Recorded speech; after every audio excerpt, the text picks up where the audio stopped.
Brought to you by 1AAuto.com, your source for quality replacement parts and the best service on the internet.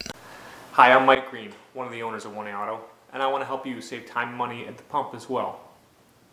I'm going to give you 2 easy tips that when you combine them with careful driving, in my experience, I've seen 10% better fuel economy. Now I'm sure results can vary, but this has been my experience. So here we go. The first thing we're going to talk about is the benefits of washing and waxing your vehicle. Now listen as I run the backs of my fingernails along this dirty hood.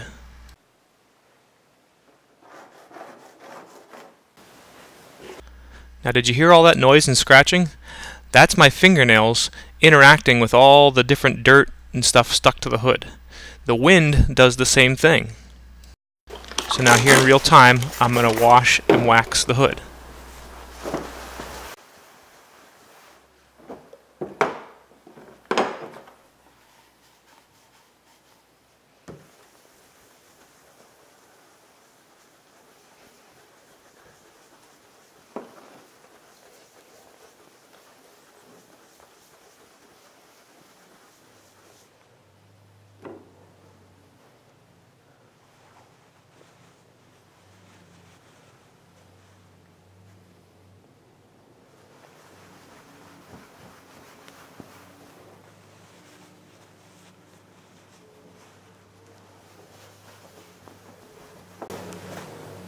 Now listen as I do the same thing after it's been waxed.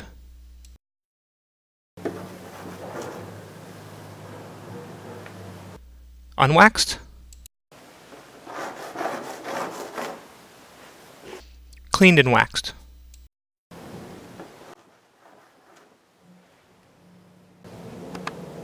Now one more time, right side by side.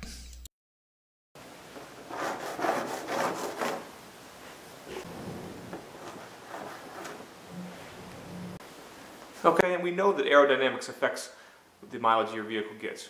You could take 2 vehicles that weigh exactly the same, with the same engine, same drivetrain. If one of them's a sleek sports car and one of them's a boxy small truck, the boxy small truck is not going to get the same mileage as the sleek sports car. Okay, so that's what washing and waxing your vehicle does. It's a very small thing, small factor, and I'm saying if you did this alone, you probably wouldn't notice much of a fuel savings. But 1, it's a way to keep your car nicer and cleaner.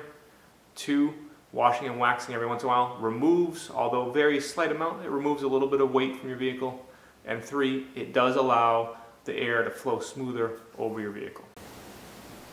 Now let's talk about tire pressure. First, find your tire pressure manufacturer's decal, usually in the driver's door or the glove compartment.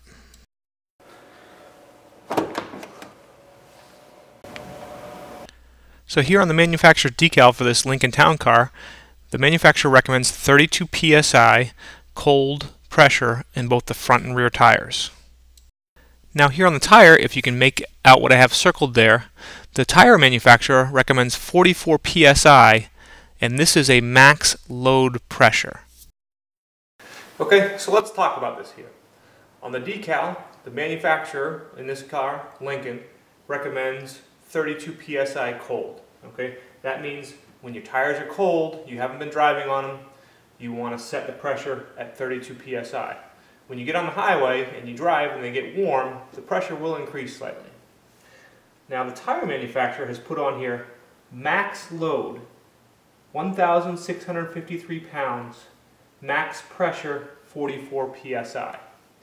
Okay, that means that you don't want to have a load of more than 1,650 pounds roughly on this tire.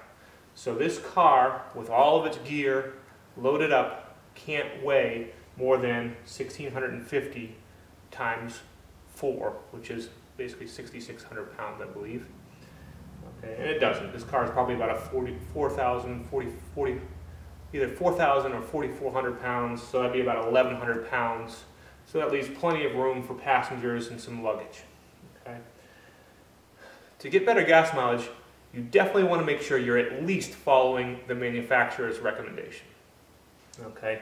Lower pressure, and if you think about just a bicycle, if you've ever ridden a bicycle with a flat tire, it's a lot harder to ride when it has a flat or soft tire than it is when the tires are properly inflated. Same thing for your vehicle. If your tires are low at all, the engine has to work harder to push against the rolling resistance of the tires. Okay, so very least, make sure you follow your manufacturer's recommendation. What I do is when I know I'm going to have a long drive on a highway, smooth roads, and I'll talk about that, I will actually inflate my tires to a couple pounds below the maximum that the tire recommends. Okay, this makes the tire harder, okay, and it allows it to roll and allows the engine to push the car along a little easier. Okay, some people are going to say, well, you'll wear out the middle of your tires. I've done this on 2 cars, and both cars I've gotten 70,000 miles out of one set of tires. Another car I've got 50,000 miles on the tires right now, and they appear to have about 10 to 15,000 more left. The middles did wear out a little more, okay, a little faster, but it was maybe, it could have cost me maybe 5,000 miles. Okay, and quite honestly, like I said, I do it when I know I'm going to be on a long highway trip, and then when I get back and I'm just driving around town, I put the pressure down to probably usually somewhere between what the car manufacturer recommends and what the tire recommends. The car manufacturer is concerned with a good balance of economy and comfort. When you inflate your tires to the pressure on the tire will be harder and your car will ride rougher. So that's why I'm saying do it when you're expecting a long highway trip where you'll basically be on smooth roads for the most part. Like I said, I've combined this tire, using my tire inflation like this, along with keeping my cars clean and waxed, and lowering my speed from probably about 75 to 65, and I was able to get an extra 3 miles per gallon in a 2000 Bonneville. I went from averaging 29 miles to the gallon to averaging 32 miles to the gallon. So I hope this helps you out. One more note on tires.